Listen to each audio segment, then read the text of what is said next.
March 29th, 1987, WrestleMania 3 in the Pontiac Silverdome, truly a showcase of the Immortals which featured one of the most iconic main events of all time, Hulk Hogan vs Andre the Giant.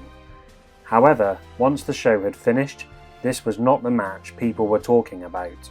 Lower down the card was a match between two of the best athletes in WWF at the time, Ricky The Dragon Steamboat versus the Macho Man Randy Savage for the Intercontinental Championship. A very prestigious championship at the time, considering the Macho Man's lengthy reign of 414 days. In November 1986, Savage and Steamboat main evented an episode of Superstars of Wrestling. During the match, Savage placed Steamboat's neck on the metal guardrail before climbing to the top turnbuckle to hit a diving double axe handle. Steamboat clutched at his injured neck as both competitors were counted out by the referee. However, Savage wasn't done there. He rolled the Dragon back into the ring, grabbed the ring bell, made his way to the top turnbuckle once again, and dived onto Steamboat, driving the bell into his already wounded neck. Steamboat looked to be in a lot of pain and was subsequently put out of action for the foreseeable future. This helped to maintain the illusion that the Dragon may have been legitimately injured. 1 week later, Ricky's wife Bonnie appeared on WWF television in an interview with Mean Gene Okerlund to give an update on Steamboat. She was uncertain about a full recovery as Ricky's potential retirement was now a real possibility. Over the coming weeks, more medical updates were provided by Ricky's doctors as Savage continued to gloat over his heinous actions. But on the 23rd of December, an animated Steamboat finally appeared on WWF television and was seen learning how to speak again from a speech therapist. And 1 week later, Steamboat had recovered enough to swear revenge upon Savage. On the January 23rd edition of Saturday Night Main Event, the Macho Man Randy Savage resumed his recent rivalry with Steamboat's close friend George the Animal Steele, with whom he previously feuded with over the affections of Savage's manager, Miss Elizabeth. The Macho Man eventually got the better of Steele and then took advantage of a wounded official by grabbing the ring bell and nailing the back of Steele's head. Savage covered for the cheap victory. Steele still clearly harboured feelings for Elizabeth, which no doubt encouraged Savage to try and repeat the same action which injured Steamboat. However, the Dragon made his triumphant return to make the save. The Macho Man scarpered. In the weeks leading up to WrestleMania 3, tensions were running high as ever, as both men cut multiple scathing promos on one another. Meanwhile, George Steele's own feud with Savage came to a head at the next Saturday Night Main Event in another match, not only for the Intercontinental Championship, but also the managerial services of Miss Elizabeth. Steele was unsuccessful. However, he was soon announced to be in Steamboat's corner for his chance at the Intercontinental Championship. Before the hotly anticipated clash, both competitors cut their final fiery promos on one another, but now the time for talk was over. Savage and Steamboat were undoubtedly ready for a match that would soon become an Intercontinental Inspiration.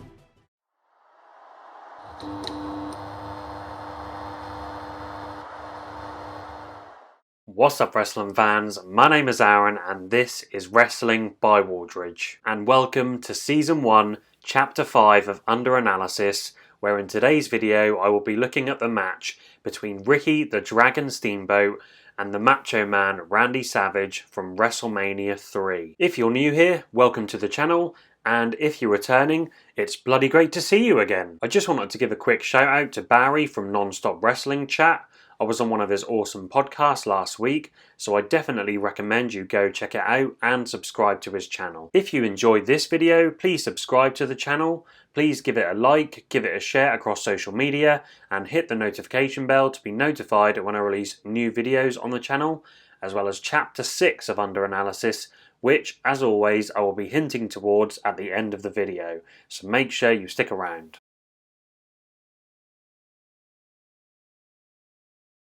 Savage and Steamboat make their way to the ring to thunderous reactions.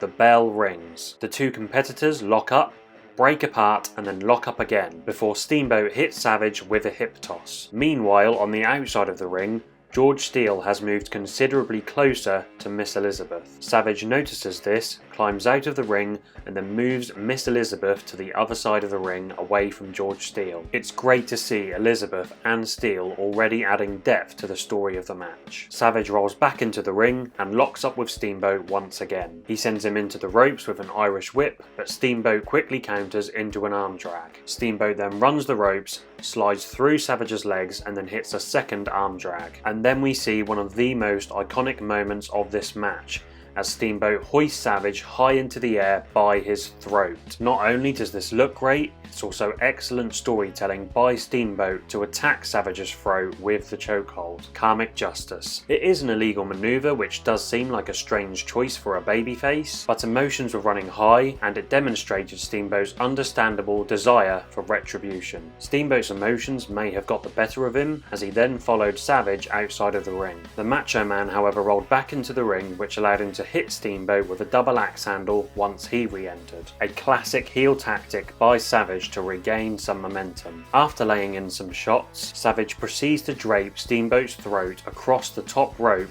before viciously pulling on it, sending Steamboat flying back onto the mat. Savage covers, but Ricky kicks out. Excellent psychology by the Macho Man as he begins to target the previously injured neck of Steamboat, which has been a running theme throughout the entire feud. Savage connects with a couple of elbows, which Steamboat registers very well. He then runs at his opponent, but Steamboat dodges at the last minute just as fans begin to chant his name. Steamboat then goes to work on Savage's left arm with a wrist lock before he aggressively cranks the arm over the top rope. He then goes back into the wrist lock, but this time Savage grabs a handful of Steamboat's hair, sends him into the ropes, and then hits a painful looking elbow to the face. Savage picks him up and throws him over the top rope. More clever work by Savage here, and I thought he sold his left arm extremely well, especially after launching Steamboat outside of the ring. I would like to have seen Steamboat follow up on his work to Savage's left arm, as it did become a little bit of a non-factor in the match. However, it still helped to highlight the Dragon's technical ability. Savage prevents Steamboat from re-entering the ring, but then he pulls the Dragon up onto the ring apron, leans him over the top rope, and then goes back after that injured neck with an elbow strike to the throat. Savage brings Steamboat back into the ring, plants another elbow in between the eyes, goes for a cover, but Ricky kicks out at 2. Savage then connects with a knee drop to the throat of Steamboat, covers, but Ricky kicks out again.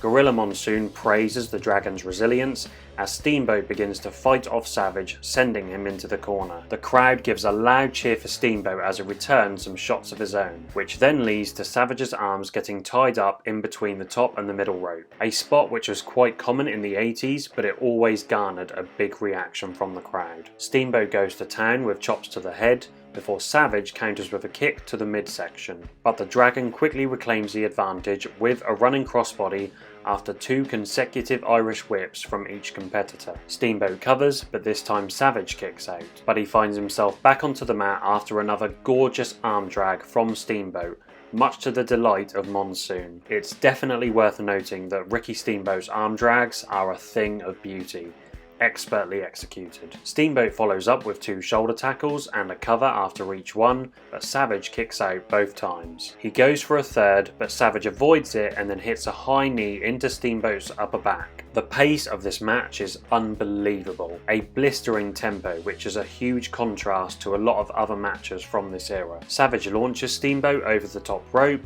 but Steamboat skins the cat but straight into a clothesline as he's knocked back out to the floor. George Steele goes to help his friend, but he's admonished by the referee. Meanwhile, Savage rolls out of the ring and then hits Steamboat with another high knee to the upper back, which sends Steamboat flying over the guardrail. I loved the use of the high knee from Savage, as I thought that it really represented the aggression and the intensity of the rivalry. The referee reprimands Savage for his behaviour, which allows Steele to bring Steamboat back over the guardrail and back into the ring. However, the Macho Man just tosses him back out to the other side of the ring. Savage climbs to the top and then nails Steamboat with a diving double axe handle, but luckily this time Steamboat's neck was not on the guardrail. The crowd went absolutely nuts remembering that this was the same move which Savage used to put Steamboat's neck out of action 4 months prior. Phenomenal storytelling and timing by Savage to build up the drama. The Macho Man is in full control. He rolls Steamboat back into the ring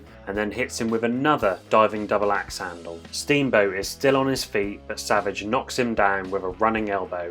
He covers, but Steamboat kicks out at 2. Savage then proceeds to hit quite the innovative maneuver as he goes for a bulldog, but he jumps over the top rope and drives Steamboat's neck into the top rope. Great work by Savage, which is made even better by Steamboat selling. Savage covers, but a stubborn Steamboat kicks out. The Macho Man's desperation begins to show as he hits a reverse atomic drop on Steamboat before attempting another pinfall, but Ricky gets his shoulder up. He then hits a vertical suplex followed by a third cover in quick succession, but the Dragon kicks out yet again. The commentary puts over Steamboat's determination to never give up, which just adds another element to the in-ring story, as Savage hits a lovely gut-wrench suplex followed by, yep, another cover for Steamboat to kick out of. Steamboat attempts to fight back, but Savage manages to set up for a back suplex, but it's countered. Savage then rushes towards the Dragon, but he runs straight into a big back body drop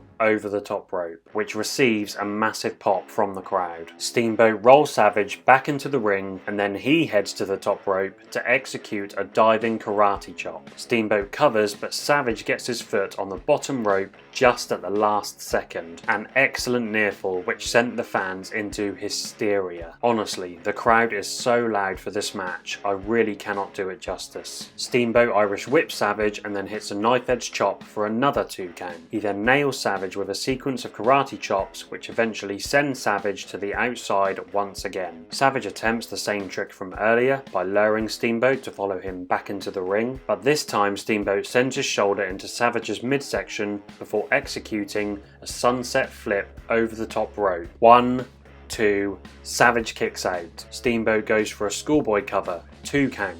Jackknife cover, 2 count. Small package, 2 count. Steamboat hits a scoop slam and then follows up with a slingshot, sending the Macho Man into the corner. Another roll up, 2 count. A furious Savage throws a punch at Dave Hebner to show his frustration. An awesome reaction by Savage. Steamboat rolls him up again, 2 count, and then Savage counters into a roll up for another bloody 2 count. Oh my days, so many near falls. Savage then uses another classic heel tactic by leveraging Steamboat's tights to send him into the ring post. Both competitors reverse multiple Irish whips, which eventually sends Steamboat into the referee, knocking him unconscious. After hitting a clothesline, the Macho Man heads to the top turnbuckle, points to the sky, and then hits his patented elbow drop onto Steamboat. He covers, but there's no one there to count the pin. Savage attempts to wake the referee up, but to no avail, so he rolls out of the ring, walks over to the timekeeper's area, and grabs the ring bell. He makes his way to the top turnbuckle as the crowd senses some bad intentions. George Steele seizes the bell from Savage, but the Macho Man responds with a boot to the head. He picks up the bell and resumes his climb, but Steele recovers to push Savage from off the top rope, sending him crashing down onto the mat. A dazed Savage then gets back to his feet, picks up Steamboat, hits a scoop slam, but it's countered by Steamboat into a cover. 1, 2, 3. Ricky the Dragon Steamboat wins the match and is the new Intercontinental Champion.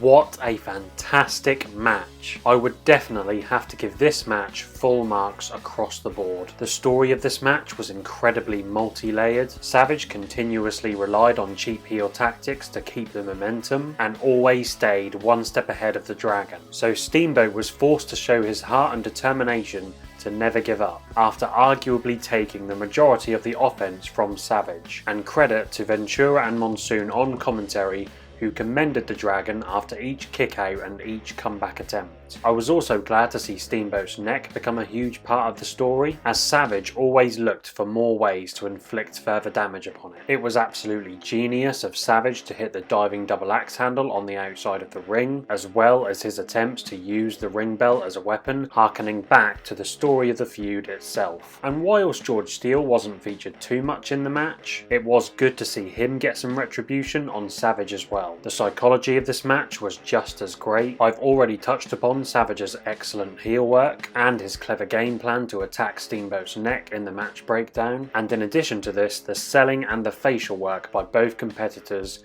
was excellent. Another thing I like about this match, and many other matches from this era as a matter of fact, is that it didn't need any major high-risk spots. Now, such spots do add a lot of excitement to a match, but there is always a question of whether the risk of a spot is worth it, as it could so easily be detrimental to a competitor's chances of winning a match. And for Steamboat and Savage, who so clearly wanted to win this match, evident in all of the near falls, any major high risk offense probably wouldn't have made the most amount of sense. Now, in regards to the work rate, for a match in 1987, not bad at all. It definitely surpassed practically all other performances from this era. It was simply ahead of its time and would not look too far out of place in today's wrestling. There was technical wrestling, high flying action, and more importantly, brawling, which accentuated the disdain between the two rivals. To be honest, I'd probably give the work rate a 5 just for Steamboat's arm drags. They're that good. The match also featured a lot of excitement and drama. The noise of the crowd was in a totally different stratosphere, especially in the final portion of this match. It was deafening in the Silverdome, which just goes to show how over both competitors were and how compelling the story of the match was. The match was unpredictable as well, and this was only helped by the crazy amount of pinfall attempts there were. Yes, a handful of the nearfalls weren't very believable, but it made you feel like the match could have ended at any time, which is also why I didn't mind the roll-up finish, even though it did look a little rough. But it was a nice counter though. As I mentioned beforehand, the pace of this match was extremely quick, but not to the detriment of the selling or the story. Usually a match builds up to the big moments with a slightly slower tempo, but this match just felt like one big moment. There was never a lull in the action. I mentioned in Under Analysis Chapter 2 that the match between Eddie Guerrero and Rey Mysterio from Halloween Havoc, which you should definitely check out after this video, was one of the best under 15-minute matches you'll ever see. And this match is another. 14 minutes and 45 seconds was the runtime here, which does surprise me as it always feels 5 minutes longer, but in a good way. I think it's because of how much depth there is to this match. Now, Dave Meltzer rated this 4.5 stars. The match isn't perfect, but in my opinion it fully deserves 5 stars. It's a match that not only transcended expectations in wrestling, it also inspired a whole new generation of athletically gifted wrestlers. But be sure to let me know what rating you would give this match in the comment section down below. Also let me know if you enjoyed this video, as you know that I always enjoy making these. Please remember to hit that subscribe button. You can follow me on Twitter and Instagram at WrestlingByW. Give the video a share, elbow drop that like button, and crossbody that notification bell to be notified when I release new videos. I hope you all have great days, guys, and I shall see you all for the next one. Bye bye.